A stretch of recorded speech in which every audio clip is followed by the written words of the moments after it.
Many Eva Gwinushta, August Falcher, Greg Cora. That's our teacher taught global conversation about Irish dancing, where we are today and where we're going. We have a fantastic selection of guests today, our panelists.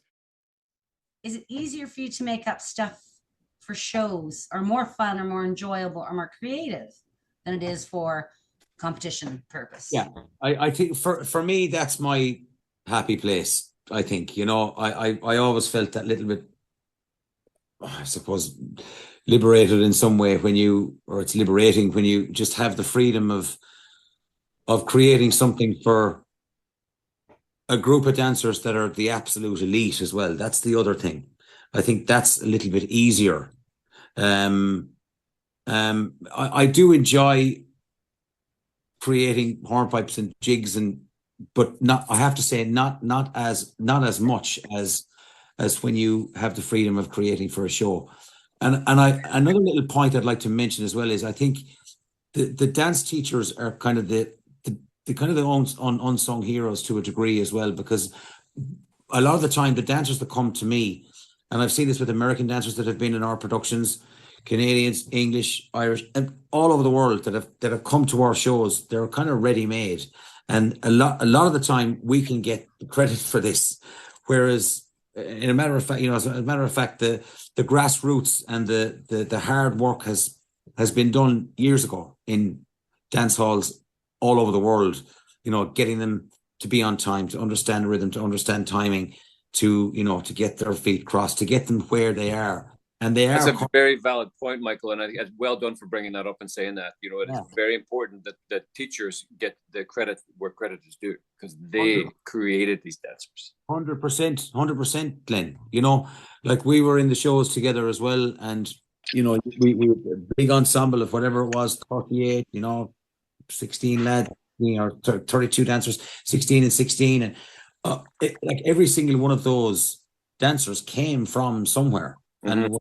And were absolutely trained to an absolute T before they made it into a show. Our own show is coming to Glore soon, Dance Parados of Ireland. It's coming in 2 weeks' time. We've got 150 dates coming all over Europe. I mean, and we've got 6 guys and we got 8 girls, and only 2 of those dancers I trained, that are at that level. And what's the name of your show again, Michael? Dance Parados of Ireland. So that's coming to Ennis, and then it goes on a European tour. But fantastic. Congratulations on that, and good luck with everything for that. Thank you very much, Len. But like 6 of those guys that are going to be touring with us, the top level dancers, but 3 or 4 of them are Hessian dancers. Mm-hmm. I didn't train them. You're teaching the material and you're creating, but it's Jim McCartney did the hard work there. Absolutely. So I think it's very important, and there are a lot of Jim McCartneys out there that are kind of not credited for what, for how they have, I suppose, presented these pockets of talent to us. Yeah. And there's so much talent out there. We've seen it on YouTube, and we've seen it on Instagram, and we've seen it on TikTok. And these guys that are just popping out are just with such talent, creative vibe, original choreography. Doing it on the front of the Titanic Museum, and then all these guys. It's fantastic to see. It's just like a next generation of, maybe they're not doing it in a theater, maybe they are doing it in a theater as well. But just the fact that they're out there doing it is fantastic, and the teachers have to get credit. 100%, absolutely. Going back to teachers and recitals, and I'm taking it back a bit here. So you're a brilliant choreographer. You're all brilliant choreographers in all of your work. And you all groaned when the word recital was actually mentioned. Should you all just be able to put your best pieces from your choreography into a website, and then Sheila Bremer can go in and say, oh, Michael Donnellan did a lovely piece. I'm going to give him 10% or give him 200 to use that piece. So when it comes up to recital time, we can just go in and pick and choose from all these. And I know whoever is in making the rules about associations is having a heart attack at this point in time. But when it's not competition, as you say, we're looking at all of this every day of the week. But I think we're missing a trick where we could maybe share that choreographed genius that maybe isn't seen in the competition stage from a teacher, but they might be just brilliant at doing pieces for 4-year-olds that are recited, and that would take so much pressure off people. Is that the thing that might be useful? Yeah, I absolutely, Michael. And And another point I'd like to mention about the recital. I don't know who mentioned who kind of touched on this, but I just love the fact that at the end of maybe Christmas, at the end of the year, or Colm, your microphone's on there, buddy. I would believe in at least twice a year that should happen, if not 3 times a year, purely for the kids that would never normally make it to the front of a theatre stage. And I think that is, we've done some of them before, and even just in the hall that we teach in and have the parents there, and you see these kids getting ready and how the excitement of it, and maybe if it's in a little theatre and they're backstage, and deep down that they'll never make it onto a world stage or onto a Riverdance stage or whatever the case may be. But who cares? You've raised their expectations, you've broadened their horizons, and I think that's what we need to look at as well. I 100% agree. Yeah. For me more. too, as a teacher, I had the same experience. There was wee kids there that got up in the back, like that wee backstage area, putting on that wee special costume that they do. Oh, it's not a competition, but it's a chance for you to dance. And there's still an audience there. And the fact that there's a wee stage, for me, it was important to put children on the stage, because that's where I grew up. It was, even if it was a church hall, it was a stage, as opposed to some of the culture, some parts of the world, young kids are put on a gym floor. As a dancer and as a performer from a young age too. If I had been on the gym floor and that's all I got to do, I wouldn't have been up dancing. I wouldn't have continued. The fact that I was on that stage was where I wanted to be. You know what I mean? So from having had recitals at my school, I had some kids that were on that stage maybe only one time, and that was maybe the only time they ever did Irish dancing up on the stage. But it was at that recital, and it was special for them. And that leads on to like a question I had earlier, and I can touch on it now again. Is, do you think that encouraging younger children to perform actually may help their competition and may help them as a competitor?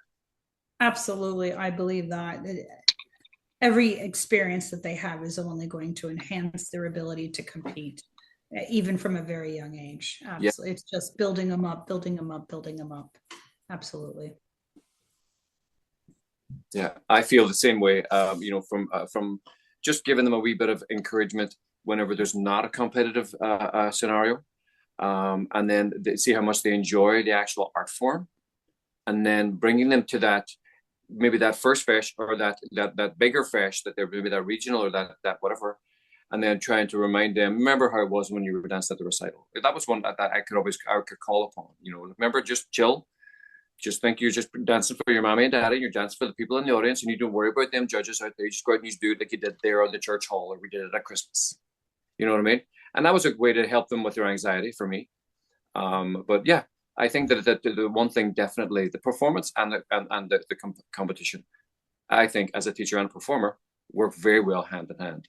So can I segue into what about, like in America, we have, the Tirnano competition, and then everybody gets a medal, right? And if I can tell a funny story, I was judging Michael McInerney's class fesh in Swindon, and I was like used to everybody gets a medal, and so I gave him my results. It was the very first competition, and he looked at, what is this? And I was like, I don't know. Well, we just give all the kids a medal just to encourage them.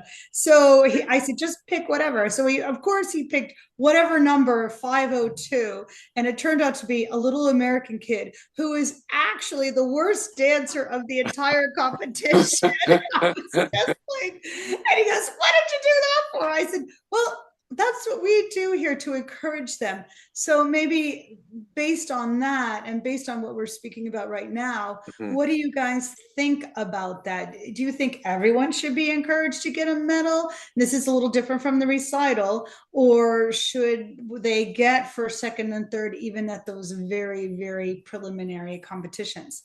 So that's just something. Great question. It was very funny, and he was like, what is this? If you know Michael, I didn't prompt her, Michael McInerney, to say. We know you're not tight with medals. We've done a lot of first feshers. Like, there's a lot of first fesh in North America. So there's the first fesh reel or first fesh light jig, and there is your order of 1, 2, 3, 4, 5 you're supposed to adjudicate.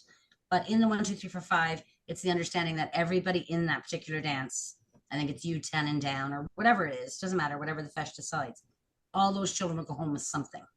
So some child, there'll be no child left out of having a medal around their neck, to encourage them to stay in tuition, to go back to lessons, and to continue to fesh. Yeah. In the early days. And then when you get into the upper grades, then that's when, you know, you only award the 1, 2, 3, and then the rest is not.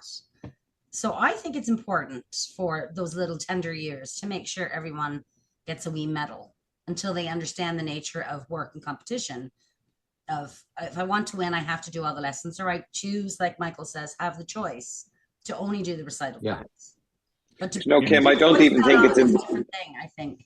I don't even think it's in the younger years, Kim. I think now everything is so much on social media now. They all need something to get the photograph taken with for Instagram or whatever it is that they're on.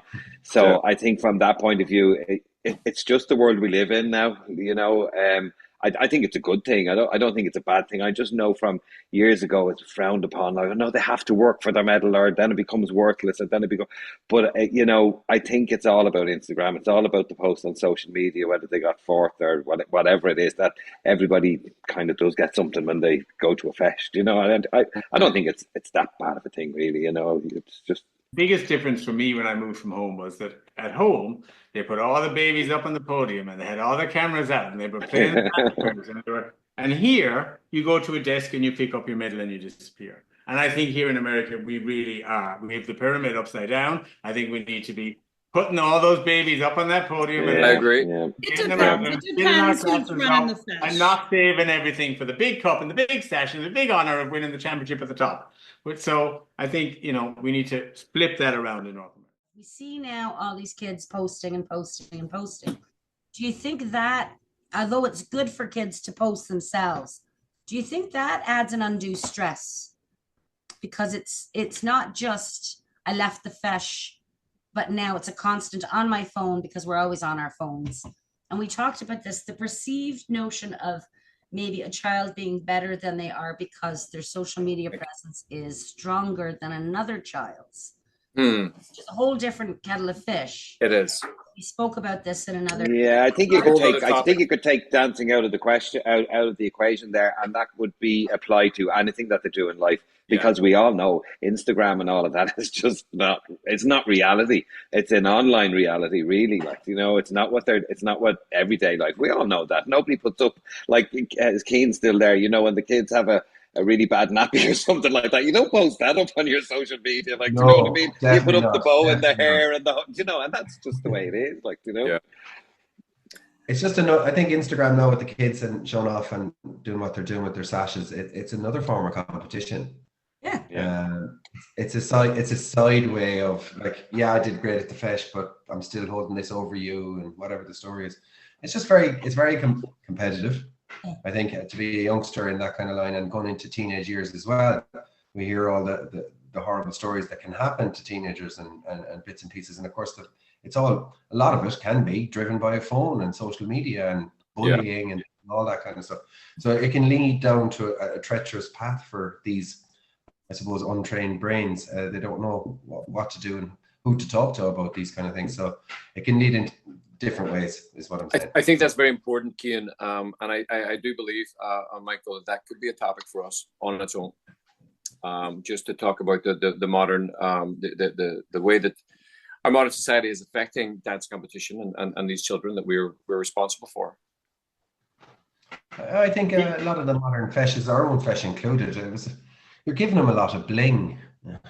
You know, there's the sash, there's the teddy bear, there's the sweets, there's the medal, there's the like back in our days, you used to get a medal and a cup or whatever, but the medal was a good medal. You knew there was money spent on that medal. You know, it was a good collector's item. Yeah, it's something that we still probably have them upstairs in boxes or whatever the story is. Whereas now it's stuff, big stuff, and I think it's lost a little bit of its heart. I'm a kind of a cultural kind of person. I'd like to kind of guide it towards a different direction. The competition is great, it is, but I'd love to see it evolve a little bit more into being on stage a little bit more and not being the addition to a trad band. There you go. The front thing. Does that make sense? I'd like it to be a little more than a backing track as well. Yeah, many times in my life I was just there. The dancing pony brought along for the trad band on the tour. You know, and here you go, wheel them out there, do a couple of steps there, batter on that wood floor. They will throw a bit of wood down for you if you're lucky, and you know, and get it back into that tour bus, and off you go. The dancing pony. But however, you know, and it just, I think now is a pretty. I mean, is it a good time to wrap up? Is it? We could ask, you know, the future of performance and competition. You know, for you, Colm, the next event for Keogh, is it the World Championships? Well, our Leinster's now starting this Thursday. Yeah, Sorry, Colm. And we lost Michael there. Sorry. Go ahead. Yeah, no, the Leinster starts on Thursday. We've Thursday, Friday, Saturday, Sunday. So that'll be that. And what's the venue for that? Oh, a Scientology Centre here in Dublin. It's where we have a lot of our fashion. And I have to say, Scientology is not something I know a whole lot about or anything like that, but they've this wonderful venue here in Dublin. And straight out of COVID, I was the first fesh back for the Keogh in Dublin. Wow! I ran it in that Scientology Centre, and it's an amazing place. And I have to say, the staff are fantastic in it. It's incredible. They don't force their opinions or their beliefs or anything on you. I mean, that was one of the fears I know when we were going in there. Would that be an issue? We're there now 4 years later, and they've a great spot. I don't know what we'd do without it. I think the CLRG Leinsters was there last weekend, right? Or the weekend before. So a lot of people use it, and we're lucky to have it. So that's where it is this weekend, and that's great. It's great to know that there are good venues. You know, because I hear that the larger venues are maybe falling short. But they are. Venues. You know, would that be the way to go in the future? Using mid-sized venues for larger events and just using multiple days. Yeah, well, we'll split that over 2 weekends. So this weekend is just solos, and then the teams will be the following weekend. Right. So you don't. I know with the Ulsters now is on there. I was playing at them a couple of weeks ago, and the Ulsters run it differently. They like to keep it as an event all on its own. So they're always looking for a venue that will hold the huge numbers when they've got all the fairy reels dancing and you know, the gazillion people, and it has to accommodate them as well as the championship when it's got 60 or 70 in it. So down here in Leinster, they've just split it up, so we don't have to have that venue that will hold all the teams and the solos at the same time, kind of thing. Right. So it works really well now, I have to say. I'm looking forward to it, That's excellent. Do you ever see a point where majors, you don't have enough majors, we have too many majors, where we could share majors, where we would say, well, that's a Keogh major, we're going to follow your rules and we can all join Keogh and go and do that? Never happened in our lifetime. No. Can we not make the Dairy Fish I don't major? think so. Well, the Dairy Fish is a major, or was a major, or to me it was a major. Is great. It was major if I didn't fucking win it. I'd have been battered. I'm kidding, but you know. No, you're not. But you know, the open platform competition for me was all. I mean, we chatted about it on another thing. I mean, you know, my peers like Pat Roddy, who a good, great friend of mine, and the chance to me and Pat dance together for many years. But we were the opposite competition in Keogh and CLRG, and then Michael Pat Gallagher. But me and Pat never actually got to dance in competition together. I hope Pat can join us on the Cora one day for the chat. But Michael Pat and I did, and you know, well, sure, it didn't go great for him. Went better for me, but you know, it was one of those faces where on the day kind of thing, and you know, but it was a great opportunity for me to see friends and peers of mine that I would never have seen any other time of the year. And I could meet, you know, all the dairy people. You know, it was a great. I think it's a really important competition around for the world to look at, because you know what they say back in the day was the bishop that says there's enough separation in the world, and why we separate in Irish dancing, and you get these two, you get everybody together and you all dance together, or whatever it happened. I just think it will be in some other way, some other platform, a great chance for everybody to just dance together. And well, I think they do that in shows. That's where the barrier then comes right. down. Like, do you know what I mean? And they do get on, and they have done for years. Like, do you know what I mean? Plenty of them, and they're great friends, and even marriages and everything out of it. Like, do you know? 100%. I love that, right, Keogh? Yeah, I'm a lucky man. Yeah, you're indeed a lucky man, and your beautiful wife. Hello to her, please. Send our regards Here, and the wee family. But that again, that's another fantastic topic. I think, folks, is for people that met through Irish dancing and now have a fabulous family and a life together. Do you know what's great? I don't know. I'm sure you've all seen it when I was at Paul O'Brien's wedding, who was in Lord of the Dance, and when all the lads got up then to do Warriors or something like that at the wedding, and a lot of people have done that now, whether it be River. It's fantastic to see, like, all of the older dancers getting up to do it. It's been brilliant, like, It really is. I mean, back in the day, I remember Tara Barry's wedding. We all jumped up and we did a step down the line, wasn't it? Yeah. Do you remember that, Michael? I do. Yeah, it's great. What the hell's happening here? And somebody always breaks their ankle or twists their something or something at a wedding. Another Achilles here gone. That's why Kira and I we banished the dancing at our wedding. We were like, no, it's not happening, because everyone always breaks something. There's always somebody had too many drinks, But it's always the wet floor or that tile was a little bit uneven. It's never the fact that somebody had 45 drinks never that. It always reminds me. It's almost comparable to when somebody feels a bit sick and they're like, oh, it was the burger.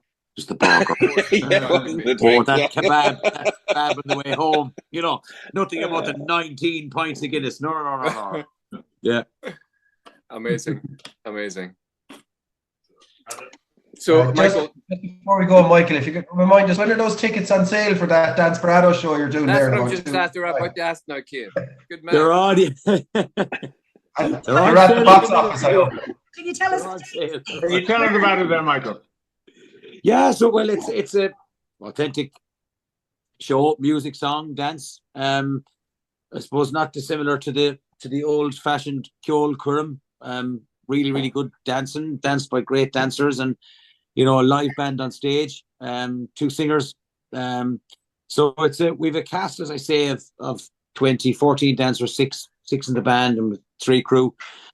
So the show mainly tours Europe. So it's got 200 dates, 223 dates actually. Wow. 3 are starting off in Ennis. Yeah. Wow. That's the profit. The 23 is the profit. Congratulations. Anytime you come on stateside, Mike. Have you a website? We're looking at the end of 26. Hopefully, we'll hopefully get over to the state. Yeah, so we are looking forward to it. It's so it opens in Glore on the 7th of December, 7th and 8th, Saturday and Sunday night, and then we have a bit of a break for Christmas, and then on the 5th of January, then the tour starts right the way through until the end of 2025, and then into 2026 as well. So we've a lot of work to do, but really looking forward to it. And I feel genuinely, and I really, really mean it. I do feel privileged to be doing it, and to be involved in it. The next best thing when you're not performing is to be, on the creative side, I suppose, and sitting in that sound box and hearing, seeing the dancers do what we've all, I suppose, put together and putting it on stage, and I still get a great kick out of it. It's it really is the next best thing, So, Michael, that's on the go for a while, is it? Is this something that's been around a long time? Yeah, 10 years now, Colm. So it's. It's funny. I drive a taxi as well in Dublin. I do a bit of everything, anything I can make a few quid, and I drive a taxi. And the guy in the car one day, and he said, we got talking about dancing. Don't ask me how we got onto it. And he says, "Oh, I think you might have been one of your producers or one of the executive producers up. Do you know Michael Donnellan?" And I said, I think I've played in a festival. He's been judging before. Well, he has this show called Danceparados, and it's going to be great. Now, this is probably going back like about 6 or 7 years ago. And I said, "Oh yeah, no, that sounds great. It's just the world is a village sometimes, I'm delighted. I thought you were going to say there, do you know Michael Donnellan? Because we jumped out of the cab. He never paid us one night on his way home. That's what I thought you were going to say. That was years ago. That was in my I can if you want. Michael, do you have a website? Is there a www somewhere? We do. www.dancesparadosofireland.com. Brilliant. Yeah. You get dates and tickets off of that. Absolutely. Oh, All there. fantastic. All there. Thank you. Well done. Well done. I think we're heading to wrap up there. Yeah, If we I are. could just ask you one word, if we could just go around quick fire, what does Irish dance mean to you? Something like 1 or 2 words. What does Irish dance meant to you? What does it mean to you? What does that word evoke in you? Anybody want to start? I always go with passion. That's mine. That's where we are. It's part of you and it's a passion. So that's my word. My word was community. I feel that it's very much part of, I'm part of a community. I always have been. I feel like I can walk in any fashion in the world and somebody know me. So yeah. Community. Yeah. I'd say friendship, travel, culture. Those 3. Friendship, travel, culture. The friends we've made. Cian touched on it. You touched on it as well, Glenn. People that we have made in the friendships we have made in the Irish dancing world are just absolutely phenomenal. Phenomenal people and places we've seen. And I think it's our culture and it'll never leave us. It's innate in us. It's in our blood. I think if we ever make it to our 90s, we'll be tapping our fingers, listening to the music, and it's in us. If you can, in the future, you might have a chat about it on one of your choros, how modern Irish competitive dancing has all turned into the same from every other school in the world. Difference between Maguire O'Shea, London used to be, you'd know that they were Maguire O'Shea. Michael Dillon's dancers, Michael Dillon's. They're Nolan's, they're Michael Donnellan's. Now it's just like, they're all the same. I see the exact same thing, Cian. I was watching that Fest TV and I looked at the All Ireland or whatever it was, and it looked like everybody was doing the same steps. Yeah, exact same stuff. And stretch and same you could do. Yeah, it's just something you might want to think about for a topic, maybe. I like it. Yeah, and you know another thing, Cian. You know, if that's like if you look at the stage, right? Like they all stand at the back. 3 of them stand at the back of the stage, or 2, or whatever it is, whatever age group you're dealing with. Music starts, 8-bar intro.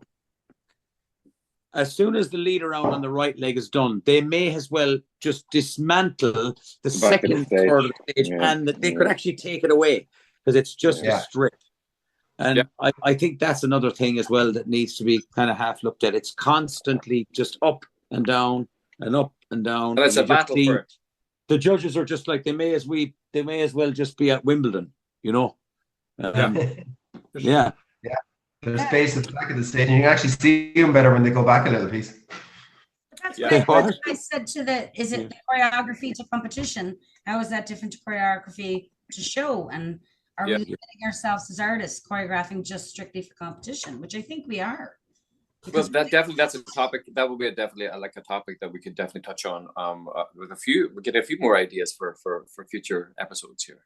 And I'd love to see one competition a year where, and I think I got somehow something on my phone there. So you were talking about it when I came back in. I came back at the end of the conversation.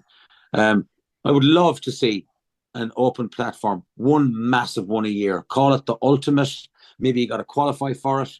You know, take one particular age, every age group, all right, but take one to under 18 girls competition, and top 5 in Keogh, top 5 in whatever from each region. Work it out that there's just, I suppose, an ultimate world championship where there are absolutely no boundaries. There are nobody is associated to any association, and I'd love to see it. I don't know if like representatives from a region, you know, from different countries. Doesn't matter, like a totally global. Make it like almost like a televised thing.